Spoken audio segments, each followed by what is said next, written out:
Dalam kesaksian Peris Pardede ketika sedang melaksanakan rapat CCPKI yang dihadiri oleh para petinggi PKI, terdapat pertanyaan-pertanyaan yang tidak dijawab oleh DN Aidit selaku pimpinan tertinggi Partai Komunis Indonesia.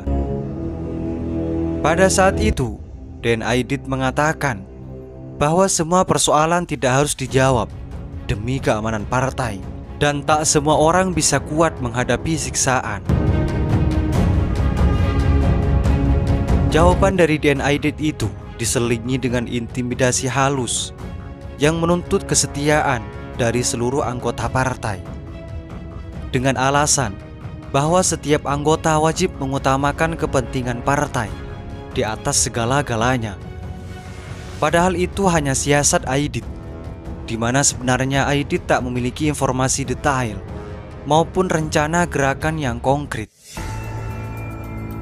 Dari mulut Peris Pardede juga diakui bahwa setiap keputusan yang ditempuh oleh PKI adalah implementasi dari hasil rapat Dewan Harian Politbiro, sehingga putusan itu bersifat final dan mengikat, wajib dilaksanakan oleh seluruh anggota dan simpatisan PKI di seluruh Indonesia. Keputusan itu tentunya diperkuat dengan gerakan yang terstruktur, sistematis, dan masif di berbagai daerah. Maka tak heran rasanya jika setelah meletusnya G30S PKI, maka muncul gerakan dukungan dari berbagai daerah, di mana PKI memiliki pengaruh kuat, misalnya di Solo, Semarang, Yogyakarta, hingga Blitar Selatan. Kesaksian Peris Pardede secara gamblang membuka fakta bahwa Aidit beserta seluruh struktural PKI merupakan dalang utama di balik G30S PKI. Pernah dalam persidangan Mahmelub atas perkara Jono, Peris Pardede memberikan kesaksian yang berisi informasi analisis Aidit yang membahas soal-soal yang sangat pribadi tentang Bung Karno, tentang urusan ranjang Bung Karno yang menurutnya akan membuat kondisi kesehatan Bung Karno semakin memburuk. Ini kesekian kalinya Aidit berbuat lancang dengan mengomentari tentang urusan rumah tangga Bung Karno. Sebelumnya Aidit pernah berpidato di hadapan massa konsentrasi Gerakan Mahasiswa Indonesia atau GGMI yang merupakan organisasi underbow PKI, yang mengatakan bahwa krisis di Indonesia diakibatkan salah urus lantaran presidennya atau Bung Karno yang sibuk memperbanyak istri. Kekurang ajaran DN Aidit ini mulai terjadi setelah Bung Karno menikahi Ratna Sari Dewi. Berbagai sindiran dilayangkan kepada Bung Karno, mengindikasikan adanya kecemburuan di hati Aidit. Kesaksian Peris Pardede ini juga melukiskan keselarasan dengan adegan di film pengkhianatan G30S PKI yang selama ini dituding sebagai film propaganda oleh golongan kiri pro PKI. Padahal film itu dibuat beberapa tahun setelah peristiwa kelam itu terjadi. Pembuatannya juga didasarkan pada keterangan para pelaku di persidangan.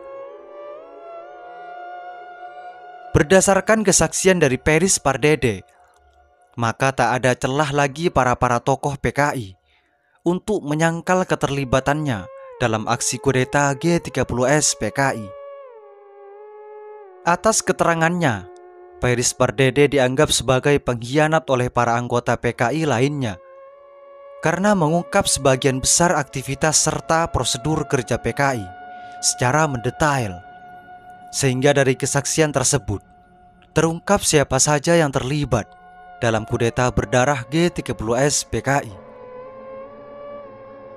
Kesaksian Peris Pardede juga yang membuat sosok komunis kawakan selevel Soedisman tak sanggup beragitasi di persidangan. Soedisman sama sekali tak menolak, sehingga dalam pembelaannya Soedisman sama sekali tak menolak semua dakwaan dari auditor militer. Bahkan sebagai tokoh PKI, Soedisman juga tak menyesali perbuatannya. Adapun permintaan maaf yang disampaikan hanyalah permohonan maaf terhadap seluruh anggota PKI karena dia merasa bertanggung jawab atas gagalnya kudeta G30S PKI.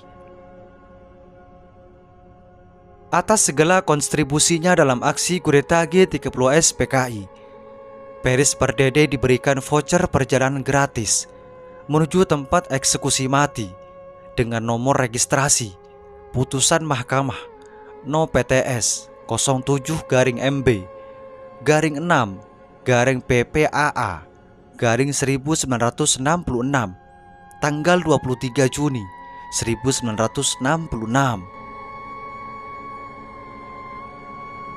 Apa yang disampaikan dari tadi ini murni mengungkap fakta sejarah.